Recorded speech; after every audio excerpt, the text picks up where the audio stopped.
intervención del presidente de la República ayer. En primer lugar, es positivo que él le haya dicho a los venezolanos, a diferencia de lo que se nos dijo en la Asamblea Nacional, el presidente Maduro dijo sí, la caída de los precios petroleros va a significar que tengamos menos ingresos, él estima entre 35 y 40% en el 2015. Ya ese es un paso importante. En segundo lugar, el presidente anuncia unas medidas. Está bien, a nuestro juicio son medidas tímidas. Está agarrando el rábano por las hojas, buscando a Dios por los rincones. Las medidas que hay que tomar en el país, por ejemplo, el tema del SICAD, es ir a un tipo de cambio único, a una convergencia cambiaria. Mientras tengamos en Venezuela 4 tipos de cambio. Hay una distorsión de la economía. Exacto, y el bien más preciado es el dólar. Porque si tú tienes un dólar a 6.30 o a 10 o a 50, que no es el valor real, los agentes económicos y todo el mundo busca hacerse de esa mercancía que es el dólar. Nosotros tenemos que ir en un plazo, eso no se decreta de la noche a la mañana, en un plazo y en un conjunto de medidas a un tipo de cambio único y competitivo. Reducción de la burocracia, por supuesto que hay que reducirla, empezando por PDVSA, 120.000 trabajadores en PDVSA y la industria petrolera ha venido declinando su producción, pero también en los ministerios.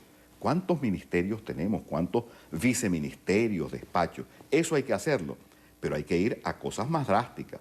Si el petróleo cae, ¿por qué seguir vendiendo, casi regalando el petróleo a nuestros hermanos del Caribe? Ayer vimos que Venezuela, hay que corroborar eso, pero es lo que dicen las agencias noticiosas, vendió la deuda que República Dominicana tenía con nosotros, por concepto petrolero, a un 41% de su valor. 4.000 millones de dólares, en los que perdimos más de 2.000 millones de dólares. Esa es la demostración de lo negativo que ha resultado para el país estos convenios a través de los cuales damos facilidades y regalamos. Si a República Dominicana le estamos colocando la deuda dominicana, que es un país que tiene una economía pequeña pero solvente, con un 41%, con un 59% de descuento, ¿cuándo vamos a recuperar la deuda con Cuba? Nunca. Los cubanos le quedaron debiendo a la Unión Soviética todo. Entonces, eso, hay que reducir la burocracia. Pero, señor presidente, en estas circunstancias del país, los regalos del petróleo hay que cortarlos, al mismo tiempo que hay que ir a un tipo de cambio único y competitivo. Luego, los precios internos, la gasolina.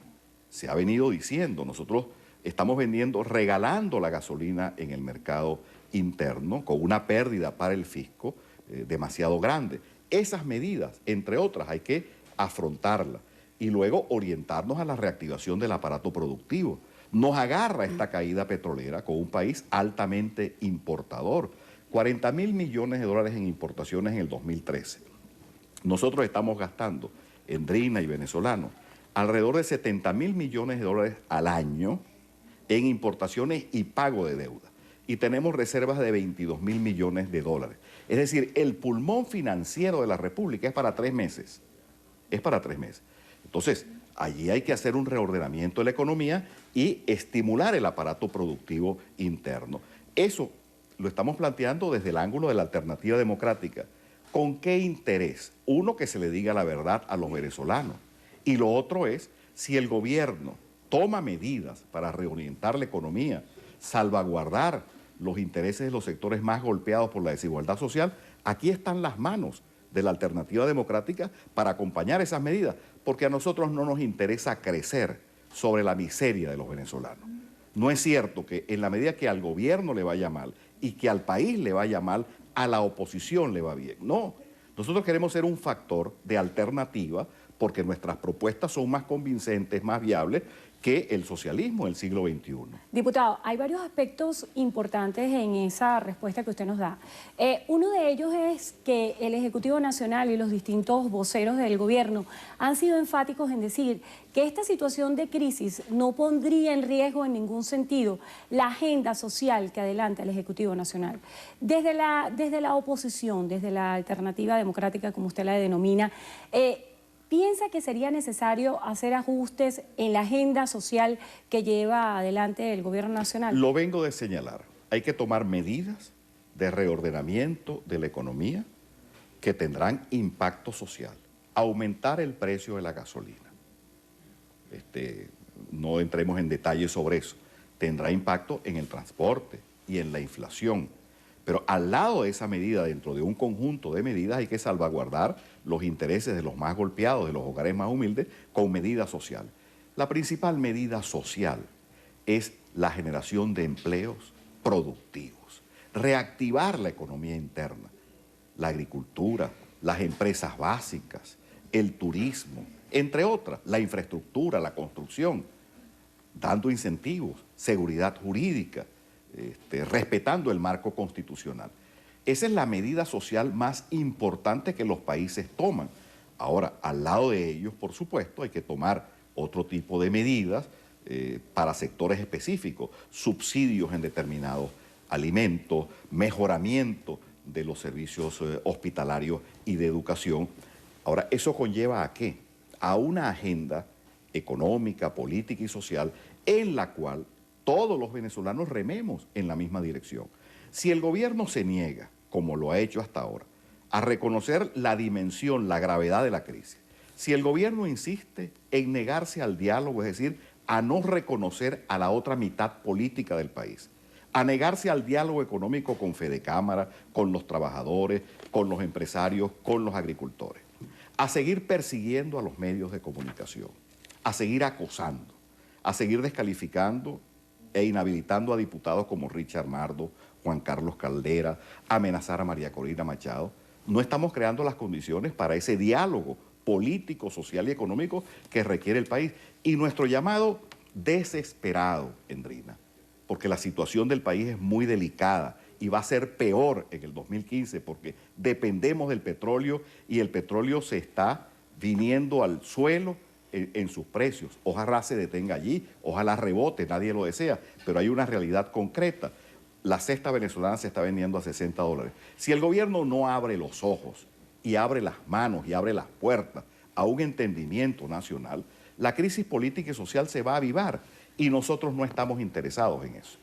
La Alternativa Democrática está interesada en acceder al poder porque esa mayoría que hoy reflejan las encuestas a nuestro favor se traduzca en votos, en diputados y en una propuesta que sea incluyente. No llegaremos al poder para practicar la exclusión, el acoso, el no reconocimiento que hemos vivido en estos 15 años.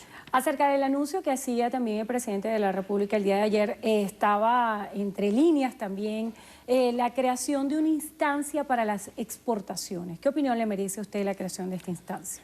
Es tiempo. 100 años de explotación petrolera. Este año, 2014. Y el petróleo todavía significa el 95% de las divisas del país. No hemos sembrado el petróleo. Como lo dijeron en su momento, en los años 30, Arturo Uslar y Alberto Adrián. El aparato productivo está postrado. Agricultura, que es un tema que me es muy familiar. Nosotros podemos exportar arroz, nosotros podemos exportar café. De hecho, lo llegamos a hacer hasta hace pocos años.